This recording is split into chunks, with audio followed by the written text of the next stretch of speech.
الحمدللہ رب العالمین والصلاة والسلام علی سید المرسلین اما بعد۔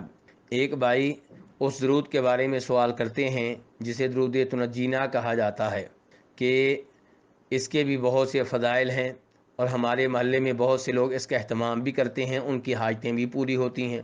تو گزارش یہ ہے کہ ہندو بھی یہ کہتے ہیں کہ جب ہم مندر میں جاتے ہیں تو ہماری حاجتیں پوری ہوتی ہیں، عیسائی بھی کہتے ہیں جب ہم چرچ میں جاتے ہیں تو ہماری حاجتیں پوری ہوتی ہیں، جب ہم عیسیٰ علیہ السلام کو پکارتے ہیں تو ہماری مرادیں پوری ہوتی ہیں۔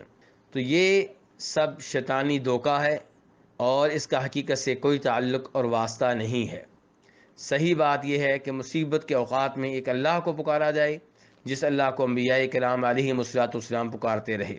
درود تنجینا کا جہاں تک تعلق ہے، اس کے بارے میں یہ بیان کیا جاتا ہے کہ ایک دفعہ کچھ لوگ سمندر میں بیٹھے، ہوائیں چلنے لگیں اور لوگ غرق ہونے لگے، تو ایک آدمی کی آنکھ لگ گئی تو اس نے دیکھا کہ نبی علیہ الصلوۃ والسلام فرما رہے ہیں کہ اس کشتی میں بیٹھنے والوں سے کہا جائے کہ وہ 1000 دفعہ پڑھیں اللہم صلی علی سیدنا محمد وعلی آل سیدنا صلاۃ تنجینا بہا من جمیع الاحوال والآفات، آخر تک۔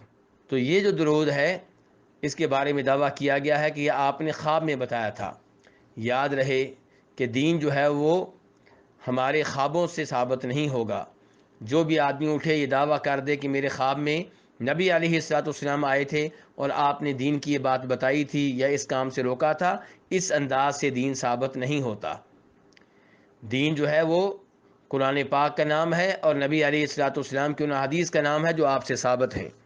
دین کامل و مکمل ہے۔ اللہ کہتے ہیں الیوم اکملت لکم دینکم، میں نے تمہارے لیے تمہارا دین مکمل کر دیا ہے۔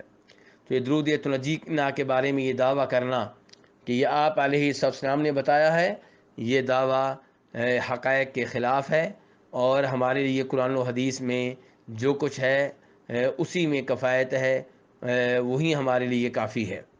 اور ہمیں چاہیے کہ مصیبت کے اوقات میں وہ دعائیں اختیار کریں جو آپ علیہ السلام نے بتائی ہیں، مثال کے طور پہ یا حی یا قیوم برحمتک استغیث، اور ایسے ہی لا الہ الا اللہ العظیم الحلیم، لا الہ الا اللہ رب السماوات و رب الارض و رب العرش الکریم۔ تو ان دعاؤں کا اہتمام کرنا چاہیے، واللہ تعالی اعلم۔